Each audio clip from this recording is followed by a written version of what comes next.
So I've got most of the heavy grinding done on all my pieces, and I'm just on the welding table now, so I thought I'd show you a little bit of what I'm doing with this one of spots. So you might be able to see these, they're little tiny pins that I put in the lost wax, which holds the inner core of the investment. So I need to weld those to get rid of them. Basically they're just bronze pins, so they'll just weld in.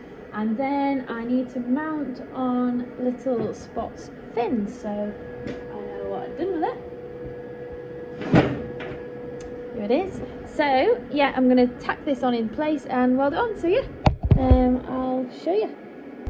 So first things first, I'm going to fuse this in place, just basically using the torch just to melt the two pieces together, and then I'll go back in and weld it home. So yeah.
Right, so I've just tacked it in a few different locations first, and that just means that the fin stays in the correct location, doesn't pull and warp as I weld it. The heat sometimes can cause the bronze to pull. So yeah, now that's tacked in a few different points, I'm going to weld it all the way home.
Okay, so that's it. He's all ready now to be cleaned up, wire brushed, and start my chasing. So yeah, happy days.